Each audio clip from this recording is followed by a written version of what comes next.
திருமகளே, தலைமகளே, தாயே மகாலட்சுமி, நாள்தோறும் நான் அஷ்டலட்சுமி பூஜை முடித்த பிறகுதான் அன்னாகாரம் உட்கொள்வேன். எனக்கு ஏன் இந்த சோதனை? என் மீது எதற்காக அந்த வீண்பழி? இன்னுமா நான் உயிரோடு இருக்க வேண்டும்? கூடாது, கூடாது தாயே, கூடாது. வீண்பழி சுமந்து நான் வாழ மாட்டேன். நில்லுங்கள், நில்லுங்கள் ஐயா. யாரம்மா நீ? என்னை தடுப்பதற்கு உனக்கு எந்த உரிமையும் இல்லை. உங்கள் உயிரை மாய்த்துக் கொள்ளும் உரிமை உங்களுக்கு கிடையாது. யாரோ ஒருவனை காப்பாற்ற நீ ஏன் முயற்சிக்கிறாய்? யாரோ ஒருவனா? படைக்கப்பட்ட அத்தனும் அந்த பரந்தாமனின் அம்சமாயிற்றே. அதை பாதுகாக்க வேண்டிய கடமை எனக்கு இருக்கிறதே. வீண் பேச்சு வேண்டாம், என்னை தடுக்காது. நில்லுங்கள். சுவாமி, அப்பா, சுவாமி, அப்பா, என்ன காரியம் செய்ய துணிந்து விட்டீர்கள்? திலகவதி திலகவதி என்று அழைக்கும் நீங்களே என் நெற்று திலகத்தை அழைக்க துணிந்து விட்டீர்களா? என் மஞ்சள் குங்குமத்தை காப்பாற்றி இருக்கிறாள். அப்பா, அரசவைக்கு சென்று வந்தது முதல் அமைதியிழந்து காணப்பட்டீர்கள். காரணம் கேட்ட போது எதையுமே சொல்லாமல் மறைத்து விட்டீர்கள். இப்படி எங்களை அனாதையாக்கிவிட்டு போகும் அளவிற்கு அப்படி என்னப்பா நடந்தது? மகளே, நான் செய்யாத குற்றத்திற்காக என் மீது வீண்படி சுமத்தப்பட்டிருக்கிறது. ராஜதுரோக குற்றம் சாட்டி நான் நாடு கடத்தப்பட வேண்டும் என்று எனக்கு தண்டனை விதித்திருக்கிறார்கள் அம்மா. என்ன? ஆமாம்மா, இந்த ஊரெல்லாம் கண்டு நகைக்க பிறந்த மண்ணை விட்டு நான் நாடு கடத்தப்படுவதை விட இந்த மண்ணோடு மண்ணாக என் உடல் அடக்கமாவது தானம்மா எனக்கு நிம்மதியை தரும். துன்பத்திற்கு தற்கொலைதான் முடிவு என்றால் ஐயனே, வானவர்கள் கூட வாழ்ந்திருக்க முடியாது. அந்த பரமேசம் கையில் கபாலமேந்தி பவதி பிக்ஷாந்தேகி என்று இறந்து திரிந்திருக்கிறார். அந்த திருமாலோ இந்த மண்ணில் மனிதராக அவதரித்து மனைவியை பிரிந்து துன்பமுற்றிருக்கிறார். அந்த பிரம்மதேவனோ தான் படைத்த இந்த பூமியில் தனக்கே ஒரு கோவில் இல்லாமல் தவிக்கப்பட்டிருக்கிறார். உயிரோடு யார் என்றாவது ஒரு நாள் இந்த உலகத்திற்கு உண்மையை உணர்த்த முடியும். அவசரப்பட்டு உயிரை மாய்த்துக் கொண்டால் தங்கள் மேல் சுமத்தப்பட்ட குற்றத்தை தாங்கள் ஒப்புக்கொண்டதாகத்தானே அர்த்தம். உண்மைதானம்மா, உண்மைதான். நீ சொல்வது அனைத்தும் உண்மை.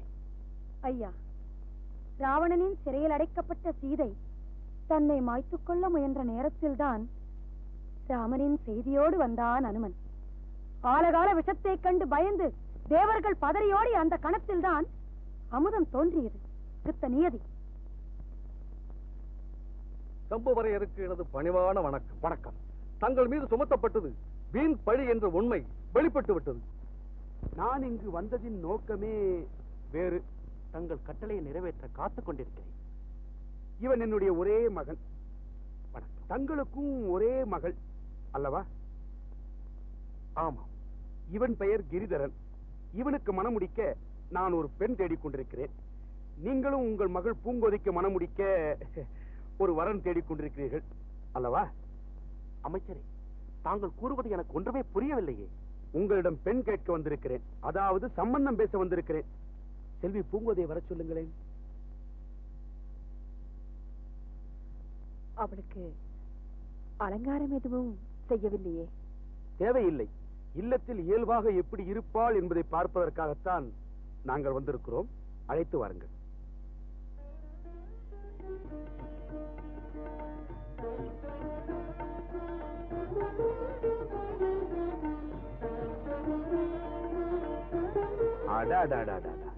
அழகு செய்ய வேண்டும் என்று சொன்னீர்களே, இந்த மங்கையை அலங்கரித்தால் அந்த ஆபரணங்கள் அல்லவா ஒளி இழந்துவிடும்.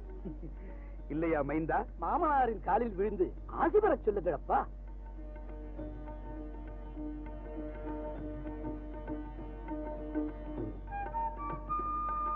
தீர்க்க சுமங்கலி பவ. சம்பந்தியாரே, கூடிய சீக்கிரத்திலே திருமணத்துக்கு ஏற்பாடு செய்து விடுவோம். இருக்கும் நிலைமையை பார்த்தால் இந்த கண்ணன் உங்கள் வீட்டு ருக்மிணியை இன்றே சிறையெடுத்து சென்று விடுவான் போல் தெரிகிறது. வேண்டாம் ஐயா, வேண்டாம். உங்கள் குமாரர் எப்பொழுதும் ஒரு சொல், ஒரு வில், ஒரு இல். புரியவில்லையா? ஒரு வார்த்தை, ஒரு அம்பு, ஒரு பத்தினி என்று வாழ்ந்த அந்த ஸ்ரீராமனாகவே இருக்கட்டும். திசை கேட்டு பெண்களை மணந்து கொண்ட கண்ணனாக வாழவே வேண்டாம். அர்த்தமுள்ள பேச்சு. யார் இந்த பெண்? எங்களுக்கு மூத்த பெண் போல என்று வைத்துக் கொள்ளுங்களேன். ஓ, உன் பெயர் என்னம்மா? என் பெயரா? ஜானகி.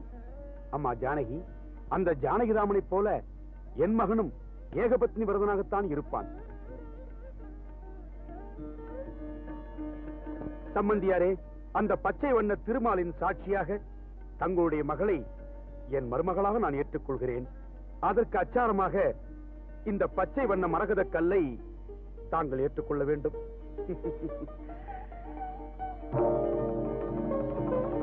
ஜானகி, அம்மா இதை ஜாக்கிரதையாக உள்ள வைத்து போட்டம்மா.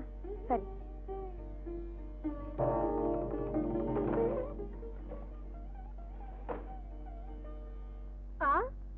என் தம்பி அப்படி செய்தான். தன் மகளை என் மகனுக்கு கட்டி தருவதாக கூறிவிட்டு இப்போது மந்திரி குமாரனை மாப்பிள்ளையாக்கி கொள்ள பார்க்கிறானா? அவன் மட்டும் என்ன, ஆகாயத்திலிருந்து வந்தான். அவன் சும்மா வரவில்லை, இந்த அரசியை விலைக்கு வாங்கக்கூடிய ஒரு மரகத கல்லோடு வந்தான். ஓஹோ, மரகத கல்லுக்கு மயங்கி என்னையே அவமானப்படுத்த துணிந்து விட்டானா என் தம்பி? அந்த திருமணம் நடப்பதும் நடக்காமல் போவதும் உன் கையில் தான் இருக்கிறது. என்ன சொல்கிறீர்கள்? திருமண சமயத்தில் அந்த மரகத கல்லை காணவில்லை என்று சொன்னால் அபசகுணம் என்று அந்த சம்பந்தத்தையே அறுத்துக் கொண்டு போய்விடுவார்கள். நல்ல யோசனைதான். இன்றே அந்த மரகதக்கல் காணாமல் போய்விடும். நாளை அந்த மரகதக்கல் நம் இருவருக்கும் சொந்தம். நான் வருகிறேன். அடே வசந்தா, முறை மாப்பிள்ளையை ஒரு வார்த்தை கேட்காமல் திருமணத்திற்கு ஏற்பாடு செய்திருக்கிறார்கள். அவர்களிடம் உனக்கு என்னடா பேச்சு? ஓஹோ, அதுதான் உனக்கு கோபமோ? ஆமாம். ஆமா, என்ன ஏன் கேட்கவில்லை? என்ன ஏன் கேட்கவில்லை? இப்பொழுது கேளுங்கள். கேட்டு விட்டீர்கள், நானும் சம்மதித்து விட்டேன். எப்படி? ஐயோ ஐயோ, இப்படி ரெண்டும் கெட்டானாக இருக்கிறாயே, அதனால் தான்டா எல்லோரும் இப்படி என்னை அலட்சியப்படுத்துகிறார்கள். அக்கா, அந்த எண்ணமே எங்களுக்கு இல்லை. அமைச்சரே வந்து பெண் கேட்கும் போது எப்படி மறுக்க முடியும்? ஓஹோ, அமைச்சரே வந்து பெண் கேட்டாரோ? எப்படி மறுக்க முடியும்? முடியாது முடியாது. ஏதோ இந்த அக்காளை மறக்காமல் இருந்தால் சரி. சம்பு அக்கா, இந்த கல்யாணம் முடியும் வரை கூடவே இருந்து ஒரு வழியாக முடித்து விட்டுத்தான் போவேன். என் பாக்கியம், என் சித்தம். ஆச்சரியமாக இருக்கிறதே, பெருந்தேவியார் இவ்வளவு சீக்கிரம் அடங்கி விடுவார் என்று நான் நினைக்கவே இல்லை. புலி பதுங்குவது புதிய இறைக்காக கூட இருக்கலாம் அல்லவா?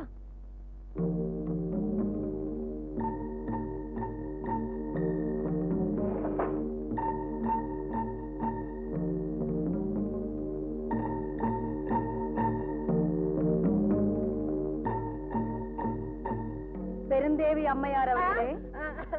என்ன என்ன என்ன என்ன? அந்தமிட்ட வீட்டில் கண்ணமிட்டவனை போல் எதற்காக இப்படி பதறுகிறீர்கள் அம்மா? ஒன்றுமில்லை ஒன்றுமில்லை. புழுக்கம் புழுக்கம். எங்கே? உள்ளேயா? அங்கே. ஓ, அங்கே உள்ளே. அதனால்தான் சற்று அப்படியே காற்றாடலாம் என்று. தாராளமாக ஆடுங்கள். ஆடுகிறேன் ஆடுகிறேன்.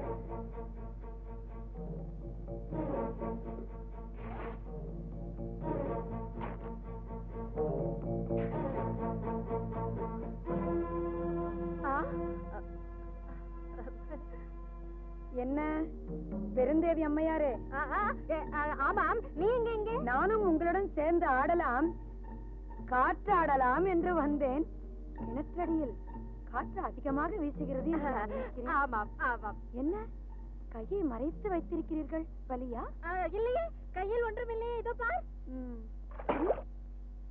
கிணற்றில் ஏதோ விழுந்தது போல் ஓசை.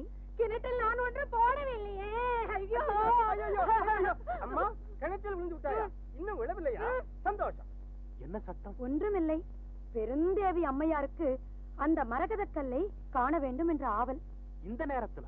இதுதான் சரியான நேரமாம். உள்ளே சென்று மரகத கல்லை எடுத்து வாருங்கள். இந்த வம்பெல்லாம் எனக்கு எதற்கு? நான் வருகிறேன். எங்கு செல்கிறீர்கள் பெருந்தேவி அம்மையாரே? மரகத கல்லை காண வேண்டும் என்று துடியாய் துடித்தீர்கள். பிடித்துக் கொள்வோம் தாயே.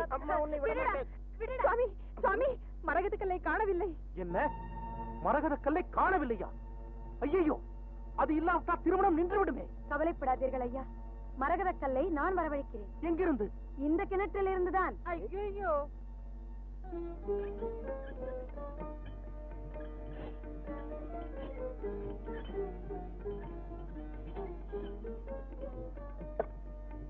ஆஹா, இதென்ன?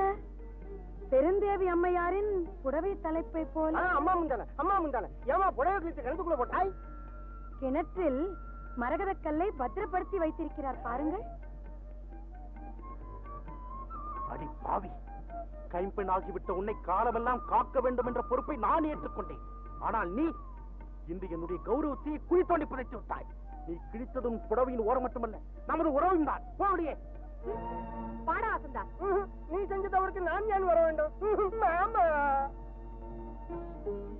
அம்மா, இந்தாருங்கள். என்ன? எப்படி? உள்ள என்ன இருக்கிறது? திறந்துதான் பாருங்களேன். ஏன் கொட்டியே பார்த்து விடுவோம். கொடுங்கள்.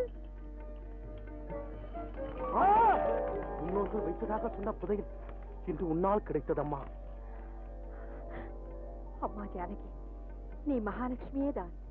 நீ வந்திருக்கிற நேரம் எங்களுக்கு பொன்னும் பொருளும் கிடைத்திருக்கிறது. உண்மை அத்தை, ரத்தினங்கள்.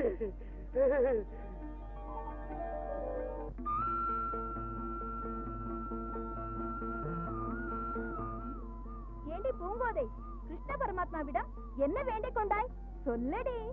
நாளை தானே திருமண நாள். நாளை என்பதை இன்றே வரும்படியாக செய்திருக்க கூடாதா என்று வேண்டியிருப்பாள். அதெல்லாம் ஒன்றுமில்லை. வேற என்ன? கண்களை மூடி மாப்பிளையை தன் கற்பனையில் பார்த்துக் கொண்டிருந்தாள். அவள் நிற்கும் இடம் சன்னதியானதால் கடவுளை வணங்குவதாக நாம் கற்பனை செய்து கொண்டோம். பொறுமை கோடி.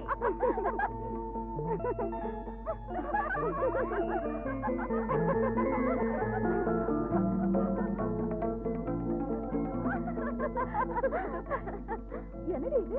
பூங்கோதை இப்போதுதான் இந்த பக்கம் ஓடி வந்தால் அதற்குள் காணவில்லையே. நமது கேலிக்கு பயந்து இங்குதான் ஒளிந்திருப்பால். தேடி பிடிப்போம். எங்க சென்றாலும் விடக்கூடாது. தேடி பிடிச்ச அவளை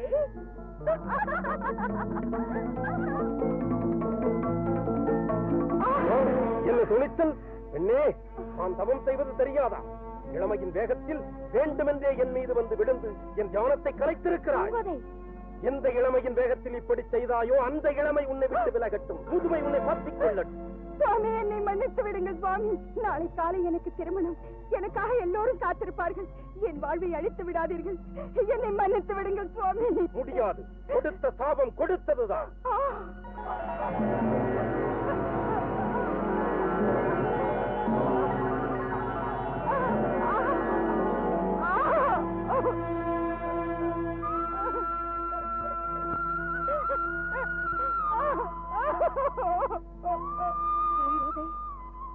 சுவாமி, முற்றும் துறந்த முனிவரான தாங்களே சற்றும் இரக்கமின்றி அந்த இளம் பெண்ணை இப்படி சபிக்கலாமா? பற்று படர வேண்டிய பருவத்தில் அவளை பட்டமரமாக செய்யலாமா சுவாமி? கோபமும் தாபமும் பாவத்தின் வாசல் என்பது தாங்கள் அறியாததல்லவே. சாபம் தந்த தாங்களே சாப விமோசனமும் தந்து அருள்வதுதானே தங்களுக்கு பெருமை. பெண்ணே, அவளது முதுமையை வேறு ஒரு பெண் ஏற்றுக்கொள்வதாக இருந்தால் இழந்த இளமையை மீண்டும் பெறலாம். ஆனால் அது அவ்வளவு எளிதான காரியம் அல்ல.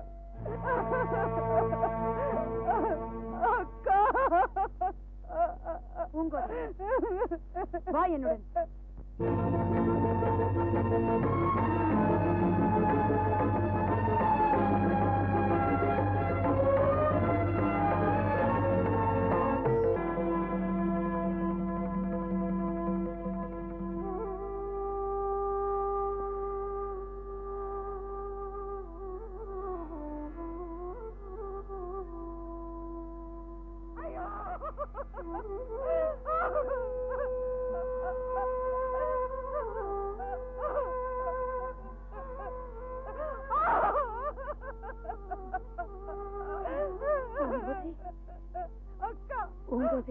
அக்கா, இது என்ன கொடுமை?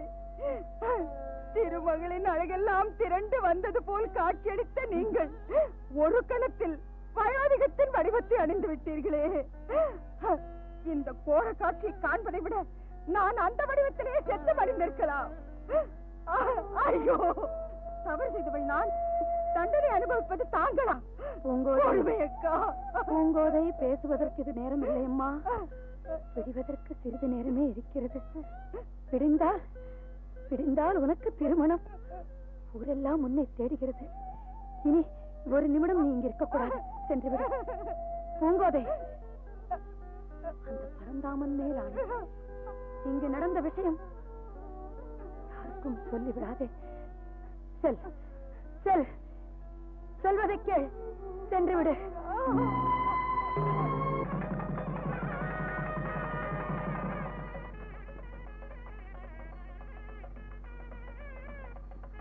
திலகவதி, இந்த நல்ல நேரத்தில் நமது வீட்டுக்கு மகாலட்சுமி போல வந்த ஜானகியை பார்த்தாயா?